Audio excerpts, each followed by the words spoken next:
Whoa. Hello everybody, it's Markiplier.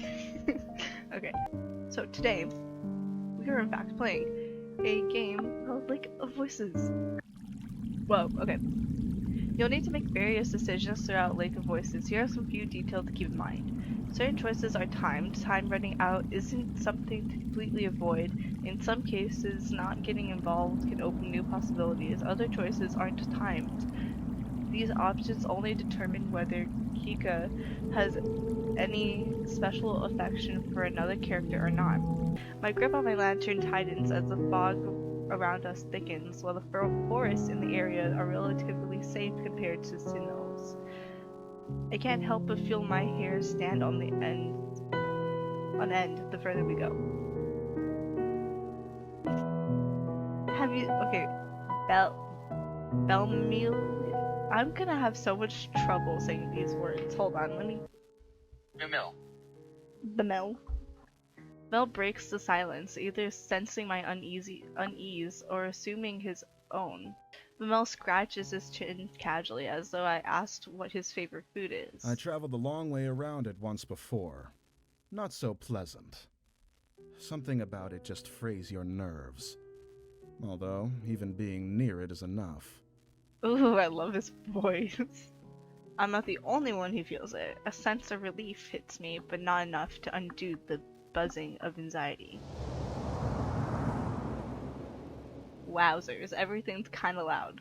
Like Sinlos, most tried their best to avoid it all their lives. The 100 who died attempting to cross its unearthly black water, dragged to death by the creatures lurking within, aren't a secret. No wonder you were assigned this mission.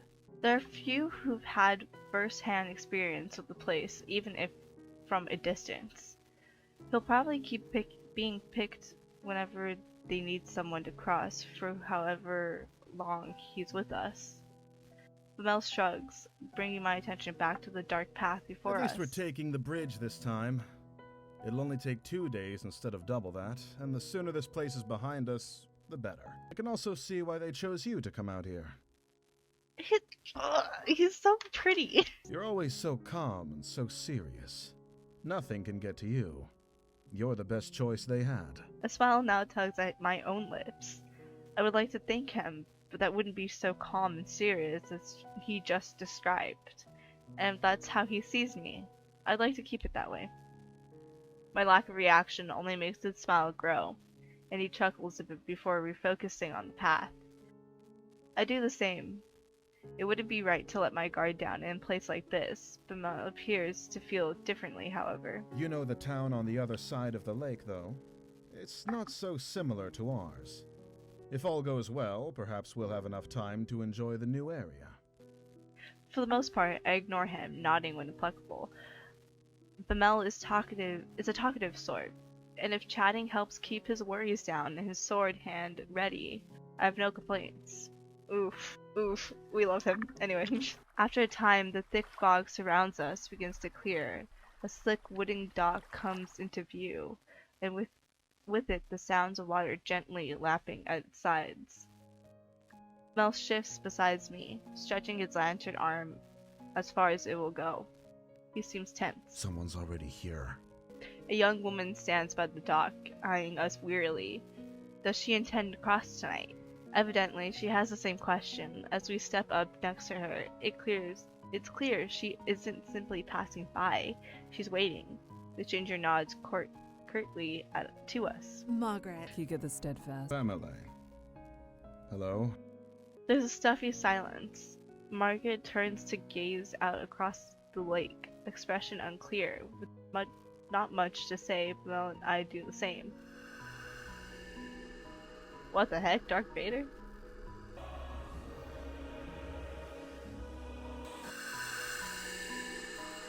My stomach sinks, and I instead address Mel. Where is the guide? Oh, I was not expecting that. Unless he's on the center island, or on the complete other side, your guess is as good as mine. It's dark as pitch out there. We can't cross without him, and we need to get going soon. You can't cross with him either. The woman behind us, Margaret, cuts in with something like a snort. What? I know the guide will be here tonight. I have already made arrangements with him to cross. Bamel and I share a look. The woman seems haughty and willing to put up a fuss. I have his word he'll take me today. It would be wiser for the two of you to begin the trip around if you're really in such a hurry. Or you can make camp here and wait for him to make the trip back if you prefer. I don't need to turn my attention to Bamel to know he's riled up. I step in before he can say something rash.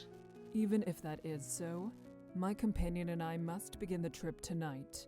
Margaret is unimpressed and opens her mouth to argue further. We'll wait for the guide to arrive before coming to a conclusion about any of this.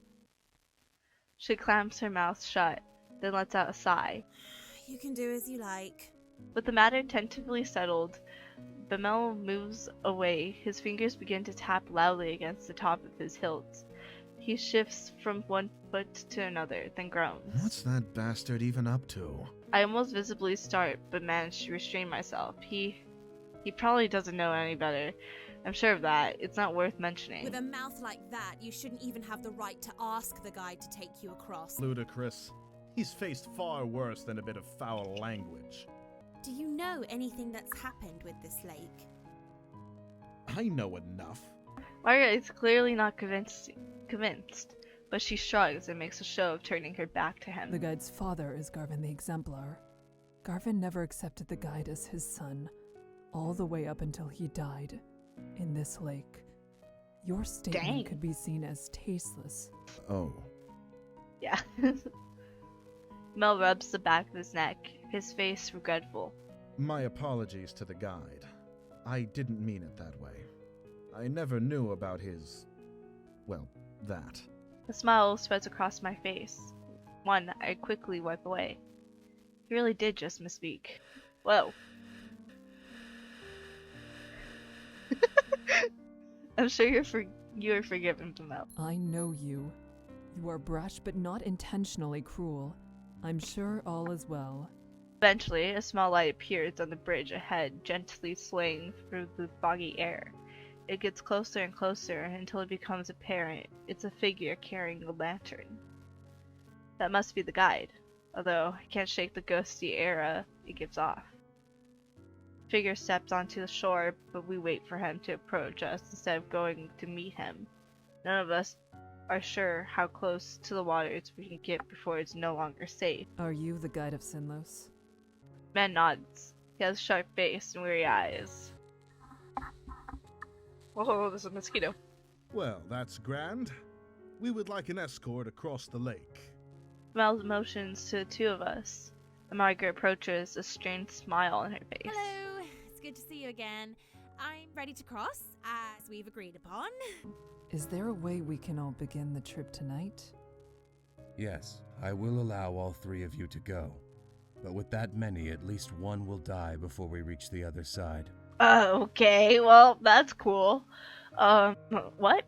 The night is only so long, and if we're still on the bridges when the sun comes up, we'll all die as they sink back below the surface. If you don't decide soon, no one will be going. Woman isn't armed. I mean, that's true, but you really want to fight her right now? We can easily get her to back off if we make this into an actual fight. After all, we have to go tonight, yes? If one of us really is to die, it'll be her. Would staying be a worse fate than her death? I mean, we don't have to kill her, right? We can just fight her. We don't know her situation. Oh, This okay. isn't a...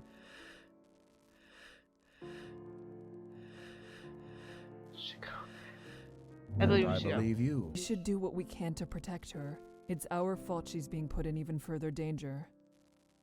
Exactly my thoughts. We will take care of everything. Maybe I'm being naive, but I have no intentions of letting anyone fall victim to this lake tonight. Those monsters can starve.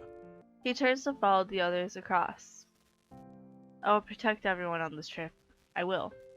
We will make it through this. As soon as we step into the woods, the temperature drops. The light of my lamp shines against the water's surface, as reflective as a mirror. Until we reach land again, death is only one small mistake away. Fall back a bit. You're following me too closely. If someone gets pulled into the lake, they'll instinctively reach for anything to hold on to. Do not let that be you. Whoa. As the conversation lures, a new sound breaks through. It's a whispering noise again. It chatters of inhumane voices, this time coming from all around us. We go around a large bend in the bridge, part of it forking off to another. I wonder how the guide knows which one the essentially identical path is correct. Someone in the corner of my eye catches my attention. I believe I saw something over there. Keep walking. No need to worry. Oof, I feel like more worried than I was before. What did he say? My eyes off Margaret ahead for a moment to explain it to Mel, and stopped dead in my tracks. Only one word is able to escape me in this stunned state. Behind. Oh my gosh, what is that? It looks like a titan, but like malnourished. Behind Mel stands another figure, looming in the darkness. Seeing my face, Bamel grabs a hold of his sword. He whips around the staggers swiftly backwards.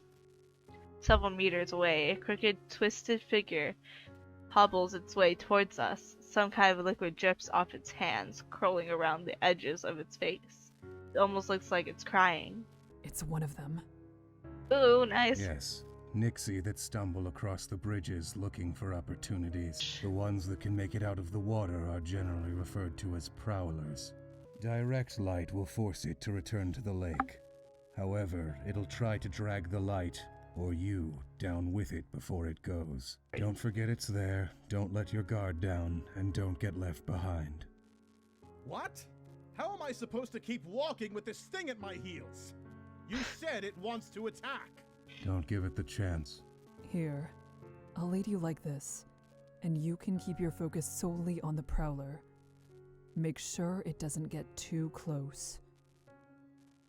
Mel's eyes the guide with unresolved hostility, but allows himself to softly sigh in relief.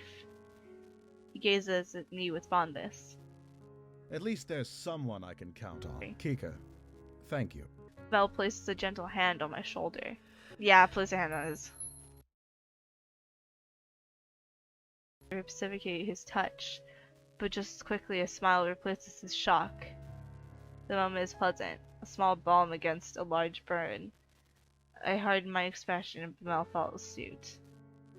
He moves his free arm down, and fully linked his arm with mine, now properly settled, looking forward. Margaret returns her head to the front and quickly to her pace. With the tug on Mel, we start to follow. The four of us continue cautiously over the bridge, only this time the wet, squishy footsteps of the prowler join the sound of our own. The prowler walks without a set pattern, sometimes fast, sometimes slow. It takes long steps, then short ones. At times, it stops walking entirely, and all at once, I notice the guide and Margaret have come to a halt. Bemele, they're stopping. There's another one. Nice. Tell him Bemele, and he understands. We draw up closer to Margaret, ready to protect her, if need be, but the guide holds out a hand. Don't get any closer. Just over his shoulder, I see another prowler stumbling towards us, white liquid dripping from its eyes. Guy's hand turns over in the air, palm up. Give me a lantern. We'll throw it. If you have to take someone's, take mine. An extra light won't do us much good when we're standing this close together. She hands the lantern to the guide, whose hand grips it tightly, knuckles growing pale. Stay here. I can't throw it too far, or the light will blow out before it reaches the Nyx. He steps closer to the monster, his movements light and confident. As he nears, the prowler starts to back away. It's only the approach to the light that makes it retreat, or are they afraid of him? The guide is far enough away from us that the fog is particularly obscuring him, hiding his movements. The voice from the lake grows louder and louder. Water suddenly begins to splash across the lake in distance, onto the edge of the bridge. They want him to mess up. Suddenly, the guide takes multiple long, fast strides towards the lantern, and jumps backwards to regain the lost distance. hiss, and then a deep splash. The voices of Nixie grow quieter, not silent, but quieter. Sense of Mel, and I realize he too is looking relieved at the guide for us. Then I see it. Whoa! The first prowler is still there. It's right there. I shift around, pulling Bamel behind me. The prowler lunges after him, barely missing Bamel, but striking my lantern instead. The fire goes out, and the two of us are plunged into the unearthly darkness. Then there's a slick splash. I realize the Nyx has retrieved into the water. Somehow Bamel and I are still standing. We're still here. Kika, thank you. Oh crap, what happened? I can't respond. Something cold, wet, and slimy has grabbed my ankle. Ah! Kick it off, kick it off. I kick my leg as fast as I can, and this hold slips. It can pull with the momentum I've gained against it. Margaret rushes to my side, her lantern hanging out towards the next. The light brushes its face. We see it for an instant, its eyes wide, and then it slides back into the smooth surface of the water. Bamel grabs Margaret and I both, helping us towards the center of the bridge, cussing under her breath. I only looked away for 1 second.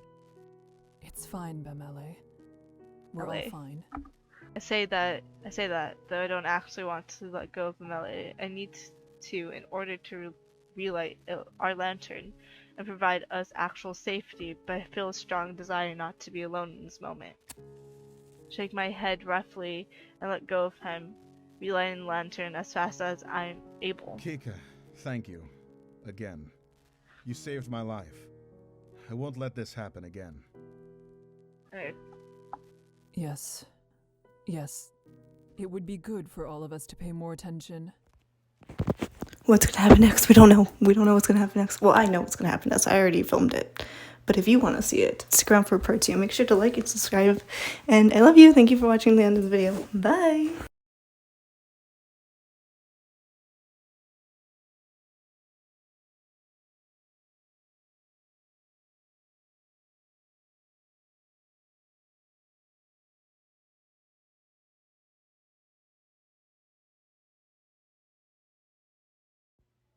What are you still doing here? What the heck? This is the end of the video. There's nothing left.